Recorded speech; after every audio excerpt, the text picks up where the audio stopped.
So you think you want to be a correctional officer. Well, we want you to be one as well. But we also want you to know before you get into it what you're signing up for.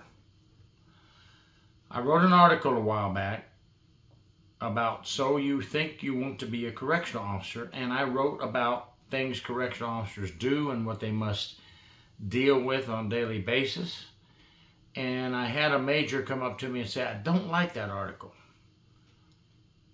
I said, why, Major?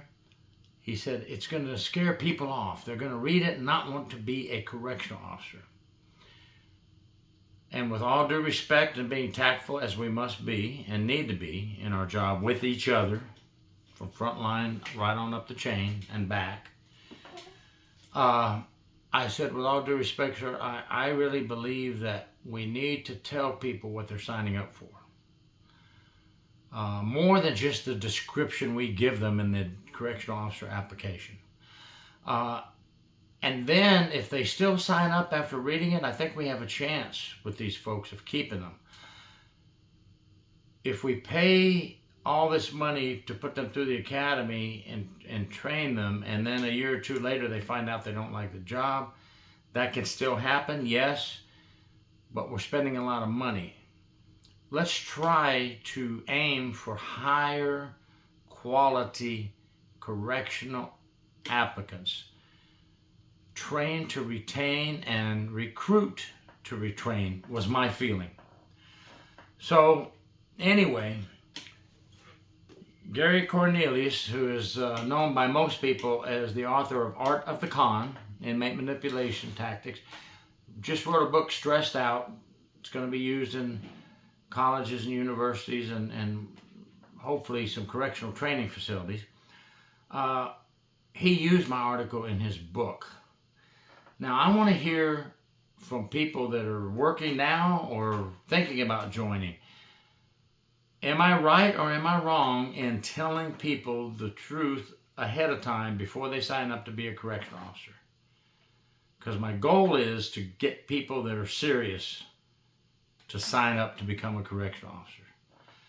Now, this is not a long article. It's short. I'm going to read it, and you can see as I read along some of the things correctional officers go through on some of the photos along the way. It won't take long, and then the video will be done. But I want to read to you so you think you want to be a correctional officer, page 63 of Stressed Out by Gary Cornelius.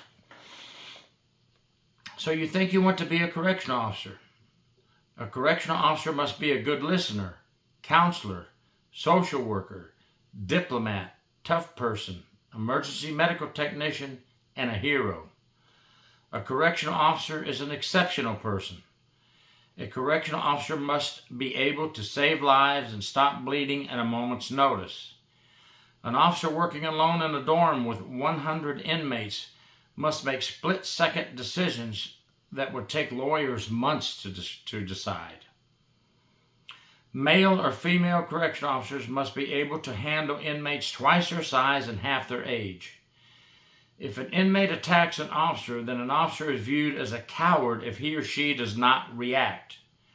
On the other hand, if an officer protects himself or herself against great bodily harm, then the officer may be seen as a bully. Correctional officers have one of the highest rates of injuries and illnesses resulting from confrontations with inmates. They have one of the highest rates of injuries of any other profession. Most correctional officers are injured at least twice during their career. Despite all the obstacles correctional officers must face, they proudly wear the uniform and protect the inmates, fellow staff members, and the community from harm. The correctional officers also feed their families on a low-end salary. With all the stressors inherent in the job, our state government continue to freeze pay raises, cut benefits, and weaken retirement plans. When will they wake up and see who is protecting them and the community? Correctional officers are professionals who deserve respect from the state and from the people they work for.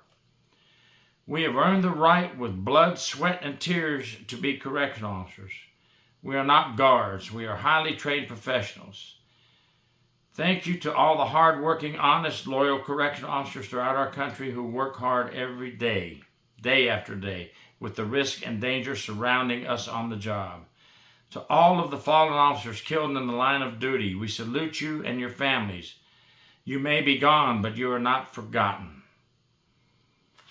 Thank you, everyone, for listening today. Please subscribe. Thank you for serving. And for you future correctional officers, take the step. Help us. Help serve your community and protect the citizens standing between the criminals and the streets. God bless.